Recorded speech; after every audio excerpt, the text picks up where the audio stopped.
Mesdames, Messieurs, bonsoir et bienvenue dans cette édition pour assurer la qualité du baccalauréat. L'Office du baccalauréat des équivalences des examens et concours du supérieur OBEX envisageait un projet de réforme du dispositif du baccalauréat pour les prochaines années. Ce projet qui a enregistré l'adhésion et l'implication des différents acteurs sera soumis à l'appréciation des autorités compétentes en vue de son adoption pour les années à venir. Hima Seibou et Massaoudou Hachim. C'est partant d'une évaluation des forces et faiblesses du dispositif du baccalauréat que l'OBEX, Office du baccalauréat des équivalences des examens et concours du supérieur, a nourri des réflexions en vue d'un projet de réforme du baccalauréat, une initiative qui a vu l'implication et l'adhésion des différents acteurs. Dans ce projet de réforme figure la création des centres de correction qui présentent plusieurs avantages. Le point essentiel de cette réforme, c'est la création des centres de correction qui existent déjà dans certains pays voisins. Un des avantages, c'est le gain en termes de temps d'organisation des examens du baccalauréat. Deuxième avantage, une fois dans les centres de correction, quand les présidents finissent, n'est-ce pas, d'administrer les différentes épreuves, vous voyez, le travail d'un certain nombre d'acteurs s'arrête à ce niveau. Les présidents vont descendre dans les centres de correction où ils vont trouver de nouveaux acteurs que nous avons appelés les coordonnateurs des centres de correction. Dans toutes les régions, nous avons 3 points focaux. Un de l'université, un du ministère de l'Éducation nationale et un du ministère de l'Enseignement et de la Formation technique et professionnelle. Ce sont ces gens-là qui vont coordonner les centres de correction. Ils sont appuyés par des superviseurs. Les superviseurs qui sont les inspecteurs pédagogiques et les conseillers pédagogiques, qui sont quand même des acteurs clés du système éducatif, qui sont absents de l'organisation des examens du baccalauréat. Ce sont les encadreurs pédagogiques. Donc, c'est eux qui vont superviser les corrections des copies. Ils vont assister à la correction de l'épreuve et ils ont un regard sur la correction des copies. Donc, ce qui va améliorer la qualité de la correction. Ce projet de réforme supprime également le second groupe, toute chose qui permettra de garantir davantage la qualité du diplôme. Avec ce dispositif que nous envisageons, le candidat peut réclamer jusqu'à 3 copies. Pourquoi 3 copies? Quand on regarde l'ensemble des séries, dans toutes les séries, il y a plus ou moins 3 matières fondamentales. Et cette réclamation, elle est ouverte à tous les candidats, que ce soit les candidats récalés ou des candidats qui sont admis. Alors que dans le dispositif que nous avons, sauf les candidats refusés qui sont récalés, peuvent réclamer. L'autre aspect, c'est la suppression du second groupe que nous proposons pour que le dispositif soit efficace. Parce que s'il faut faire un aller-retour, ce n'est plus nécessaire, ça va encore allonger le temps. En demandant la suppression du second groupe, cela suppose qu'il faut réfléchir sur une moyenne pour repêcher.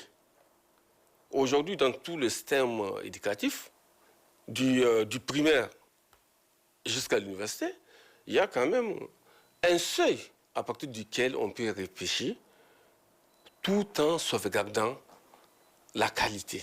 Ce projet de réforme du baccalauréat qu'envisagerait l'OBEX ne vise que l'efficience et l'efficacité. Aussi, sa mise en application n'est pas envisagée pour cette session 2026. C'est un projet qui sera remis aux autorités compétentes en vue de sa validation pour les années à venir. À la veille des examens du CFEPD et du BEPC, les établissements sont en pleine effervescence entre révision intensive et pression des candidats. L'heure est désormais au dernier réglage. Pour constater l'état des préparatifs, nos reporters Fourerato Hamadou et Daoud Abdou ont visité quelques écoles primaires et collèges. À quelques jours du coup d'envoi des examens du certificat de fin d'études du premier degré CFEPD et du brevet d'études du premier cycle BEPC, l'heure est au dernier préparatif dans les établissements scolaires. Du côté des enseignants, l'accent est mis sur les réglages administratifs et les révisions de dernière minute. Par rapport en fait aux préparatifs de l'examen, je peux vous dire qu'actuellement le programme est terminé. Le programme étant terminé, actuellement, nous sommes maintenant en 3e A où le professeur est en train de faire des exercices de révision pour mieux maîtriser en fait le système d'évaluation. Dès la rentrée, on fait comprendre aux élèves que la première leçon, un sujet peut sortir de la première leçon. Et nous les appelons toujours à travailler comme d'habitude. Parce que je dis tous les jours aux élèves que seul le travail peut. Par rapport donc au jour J, il faut que les élèves se maîtrisent. Et si on donne un sujet, j'ai toujours eu à dire aux élèves, lisez une fois, 2 fois, et la 3e fois, vous allez commencer à faire le brouillon. Par rapport aux préparatifs, vraiment, nous disons Dieu merci, parce que nous sommes à un niveau vraiment où nous-mêmes, nous sommes sûrs que par la grâce d'Allah, les enfants sont prêts. Le programme a été bien exécuté et on a eu le temps aussi de prévoir des séances de révision après l'exécution du programme.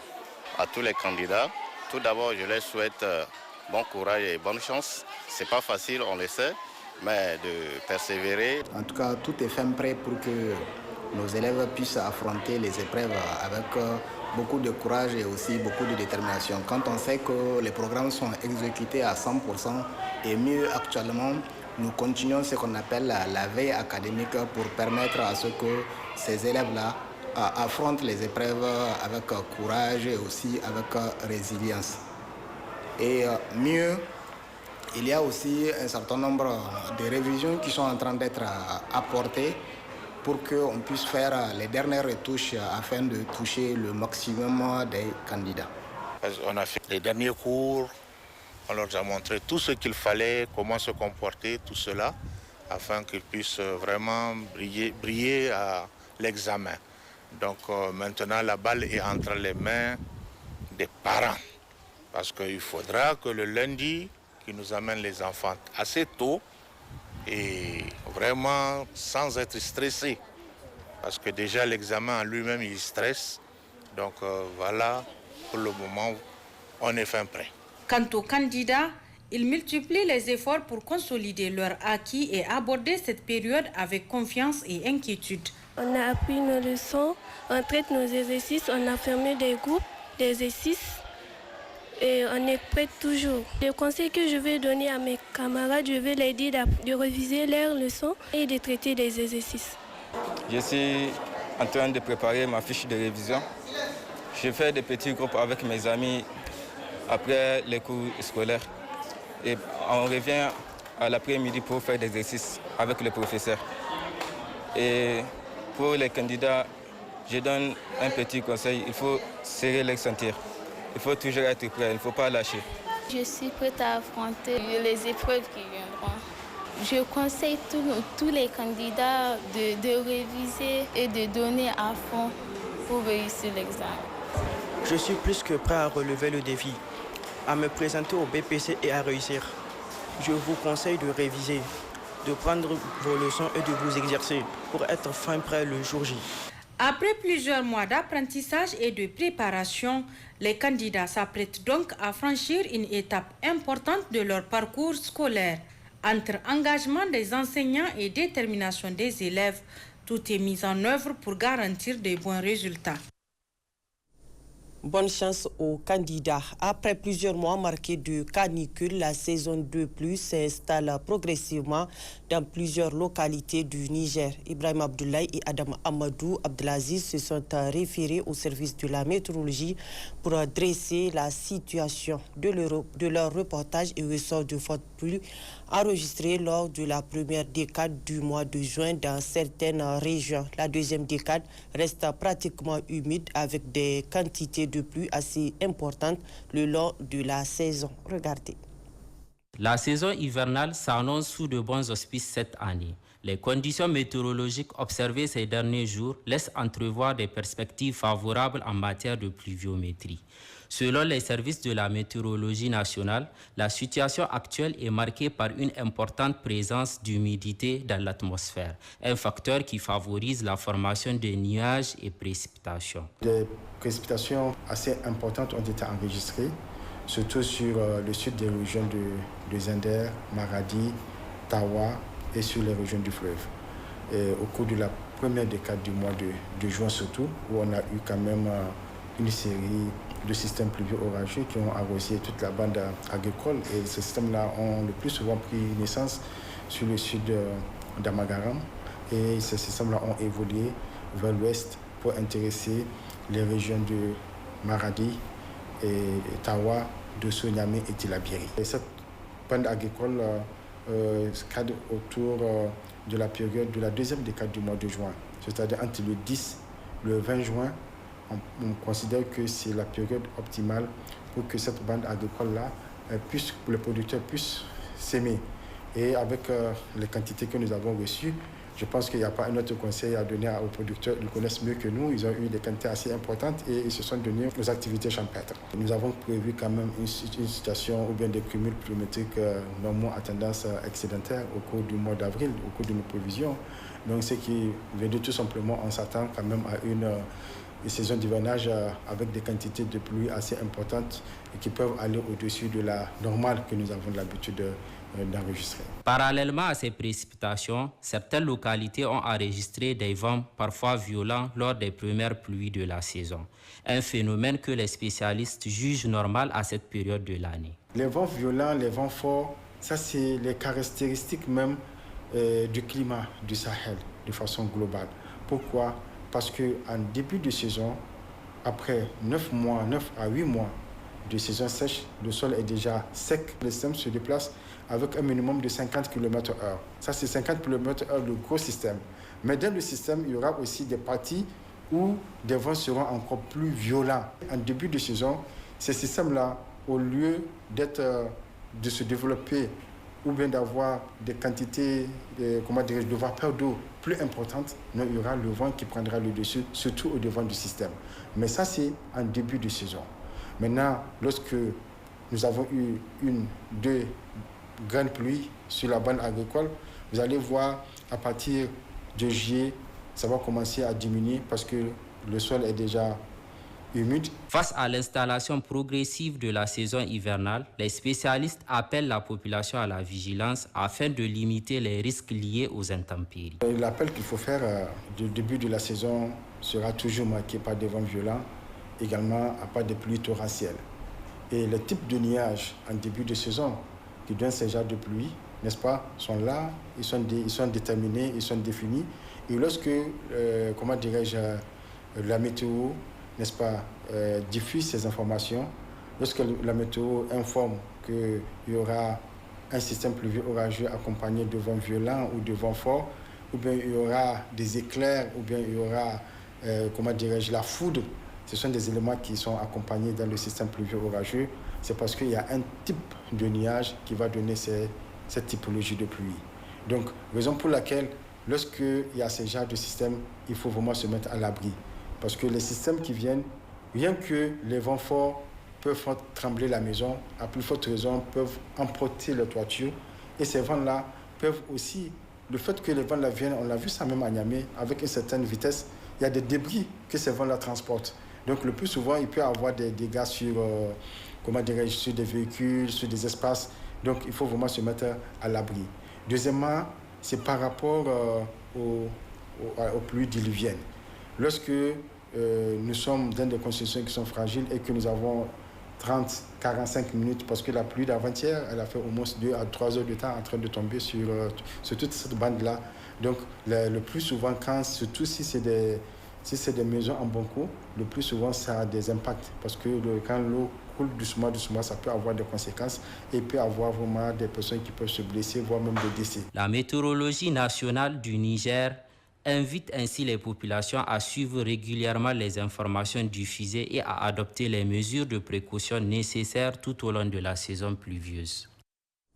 Avec les premières pluies enregistrées dans la ville de Niamey, plusieurs routes deviennent difficilement praticables. Nids de poules, boue et dégradation de la chaussée compliquent les déplacements des usagers qui peinent à rejoindre leur destination. Zainabou Boubacar et Ibrahim Abdoulaye. Les premières pluies, tant attendues par les populations, apportent également leur lot de difficultés.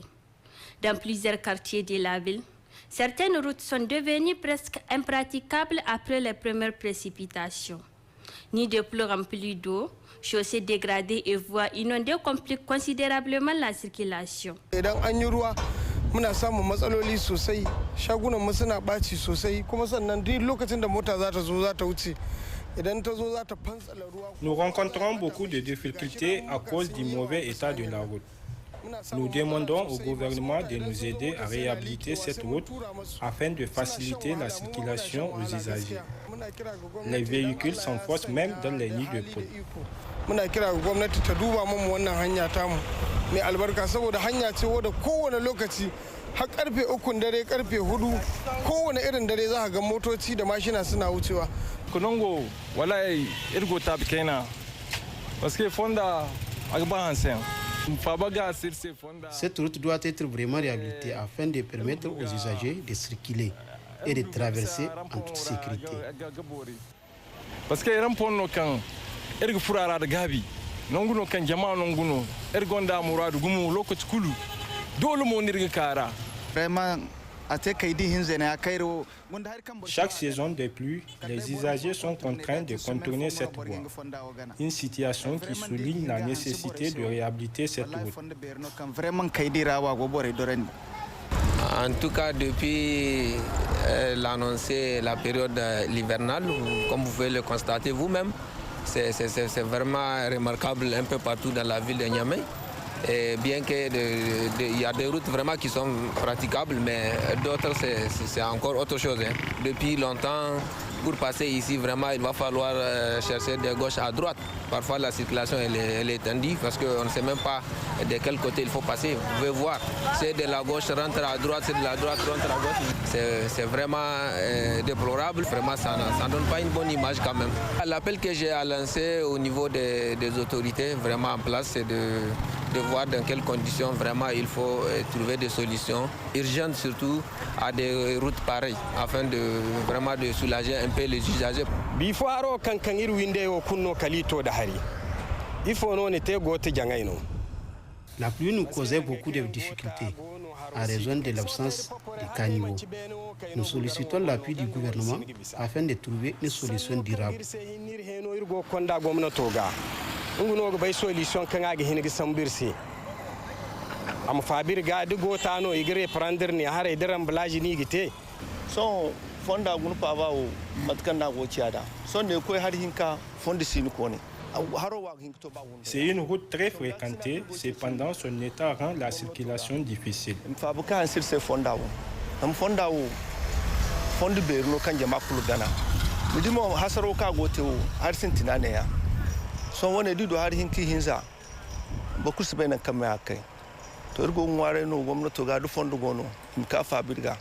Ainsi, ces premières pluies auront suffi à mettre en lumière la fragilité de certaines infrastructures routières. Entre difficultés de déplacement, risque d'accident et ralentissement des activités, les usagers espèrent désormais des actions concrètes pour éviter que la saison des pluies ne transforme davantage les routes en véritable obstacle du quotidien. Autrefois généreuse, de nombreuses terres agricoles peinent aujourd'hui à offrir les rendements espérés. Entre surexploitation, érosion et effet du changement climatique, l'infertilité des sols devient une préoccupation majeure pour les producteurs. Quelles sont les causes de cette dégradation et quelles solutions envisagées pour restaurer la fertilité des sols agricoles? Élément de réponse dans ce reportage de Zulkifil Issoufou et Daouda Abdou. L'infertilité des sols au Niger est un fléau qui menace la sécurité alimentaire du pays. Les agriculteurs nigériens sont confrontés à une baisse des rendements de leurs terres, mettant en péril leurs récoltes et leurs revenus. Quelles sont les causes et conséquences de ce phénomène? On avait un système de culture qui consistait à abattre une partie de forêts de formation naturelle. Et puis maintenant, on cultive. Vous travaillez sur 5 ans. Les terres sont épuisées, vous laissez, vous continuez, vous prenez un autre morceau. Donc ce qu'on appelle la culture itinérante. Nous sommes en zone sahélienne. Comme la végétation est partie, c'est la végétation qui réduit par exemple la force du vent et la force, si vous voulez, des pluies qui arrivent au sol. Donc le sol est nu. Et donc, nous avons commencé à connaître les problèmes de dégâts de l'eau, de dégradation des sols par l'eau et de dégradation des sols, si vous voulez, par le vent. Donc, voilà les causes majeures, les conséquences. À l'époque, les gens cherchaient surtout à alimenter leur famille parce qu'on était essentiellement rural. Mais aujourd'hui, vous avez les villes et les campagnes doivent se nourrir et l'excédent devrait arriver en ville.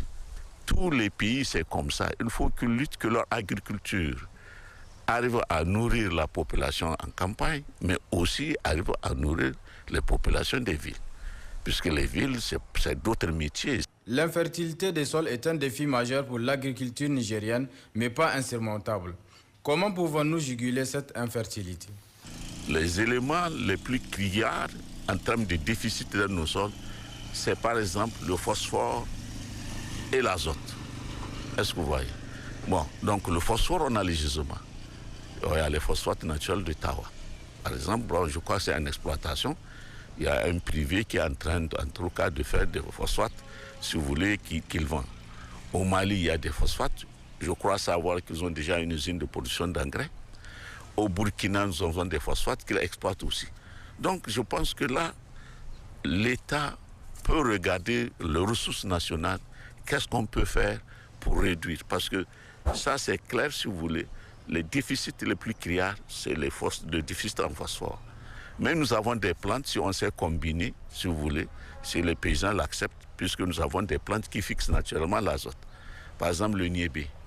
Lui, il n'a pas besoin d'un apport d'azote. C'est lui-même qui capte l'azote qui est dans l'atmosphère. Donc, si vous cultivez le niébé, lui, certes, il ne produit pas beaucoup de biomasse, mais les pailles du niébé, c'est avec ça qu'on vend pour l'alimentation des animaux. Mais si vous laissez, ça vous fait un apport d'azote. Donc je pense que si on fait un peu une gestion intégrée, si vous voulez, des sols, donc des apports combinés par les arbres, le fumier des animaux, l'effort d'organiser les cultures, si vous voulez, on peut progressivement sortir de ces situations-là. Bon, il faut le dire, quand il y a des contraintes, l'homme est obligé d'imaginer de nouvelles situations. L'infertilité des terres agricoles est un défi majeur pour l'agriculture. Mais il est possible de l'affronter en adoptant des pratiques agricoles durables et en investissant dans la conservation des sols. Il est temps d'agir pour préserver l'avenir de l'agriculture au Niger en mettant en œuvre une politique adéquate. Célébration le 16 juin dernier de la journée de l'enfant africain. Cette journée instituée par l'Union africaine et qui rappelle le massacre de Soweto en Afrique du Sud où des milliers d'écoliers noirs manifestaient pacifiquement pour réclamer une éducation de qualité. La répression armée du régime d'apartheid a fait de centaines de victimes. Retour sur les faits avec Hima Seibou. La journée de l'enfant africain est célébrée chaque 16 juin à travers le monde. Instituée en 1991 par l'Organisation de l'Unité africaine, OIA, aujourd'hui devenue Union africaine, UA, elle commémore le massacre historique des enfants noirs sud-africains de Soweto.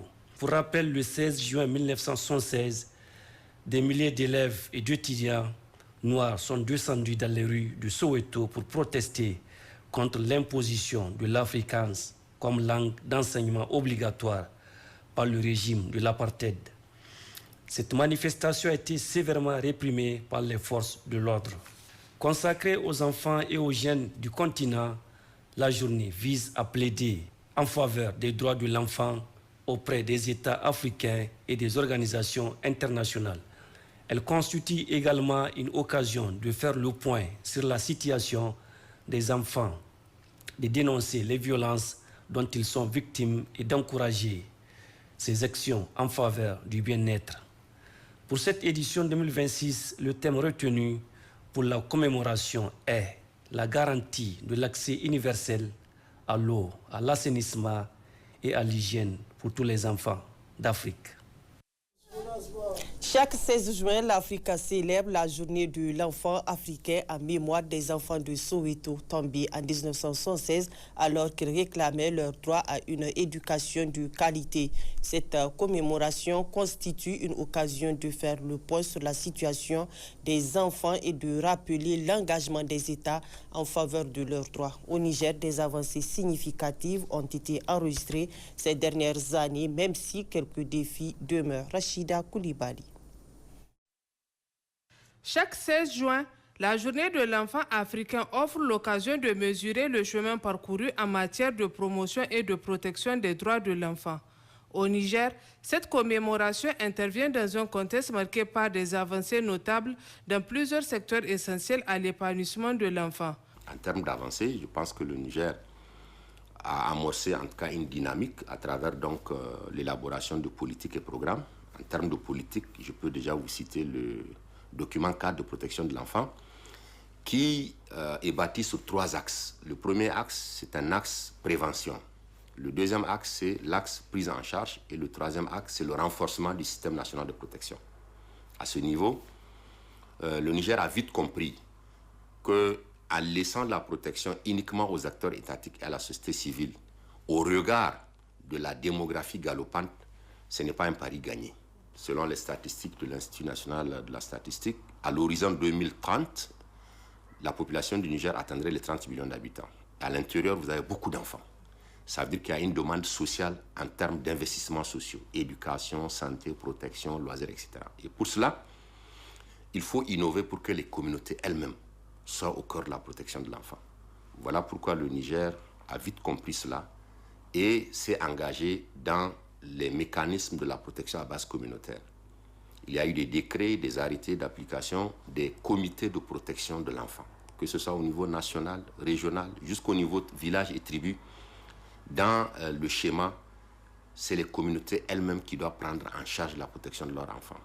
Mieux elles sont sensibilisées, mieux elles sont outillées, mieux l'enfant, on lui crée un environnement sécurisé. Toutefois, quelques défis restent à relever. C'est pourquoi les acteurs de la protection de l'enfance appellent à une mobilisation accrue afin de consolider les acquis et d'apporter des réponses durables aux préoccupations qui touchent encore les enfants nigériens. Nous avons beaucoup d'enfants qui sont hors circuit éducatif. Un nouveau phénomène également, j'appelle nouveau, parce que ça s'amplifie de jour au lendemain, c'est cette utilisation des enfants dans la mendicité. C'est également la mobilité des écoles coraniques où l'enfant devient aujourd'hui un fonds de commerce pour certaines personnes, en tout cas dénuées de tout bon sens et de morale. Je pense que c'est ça aussi le défi que nous avons. Il y a aussi les changements climatiques. Aujourd'hui, beaucoup de communautés ont dû quitter leur habitat traditionnel. Ils ont abandonné leurs moyens de production, notamment les champs, les jardins et consorts. Et ça les rend vulnérables. En tant que chef de famille, quand vous êtes vulnérable, cette vulnérabilité-là a des ramifications. Ça descend également sur vos enfants. L'État doit être vraiment bienveillant pour placer la protection au cœur des préoccupations. J'ai parlé tantôt de la prévention, il faut sensibiliser, il faut des moyens. J'ai parlé de la prise en charge, il faut créer des centres. Il faut autonomiser les enfants, il faut les scolariser. Ceux qui sont hors circuit, il faut les former.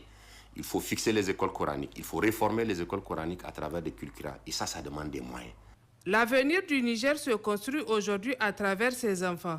Garantir leur accès à l'éducation, à la santé, à la protection et à un environnement favorable demeure une responsabilité collective. L'émission L'interview de ce soir reçoit le directeur général de l'agriculture dans un contexte marqué par les défis de la campagne agricole, la quête de la souveraineté alimentaire et la modernisation du secteur agricole. Le directeur général de l'agriculture partagera sa vision et les actions entreprises pour accroître les productions agricoles au Niger. Les questions liées aux semences à améliorer, à l'irrigation, à l'accompagnement des producteurs et aux perspectives de la campagne agricole seront également abordées. L'émission L'interview, c'est avec Ismaël Daouda juste après cette édition. Bonne réception et bon début de semaine.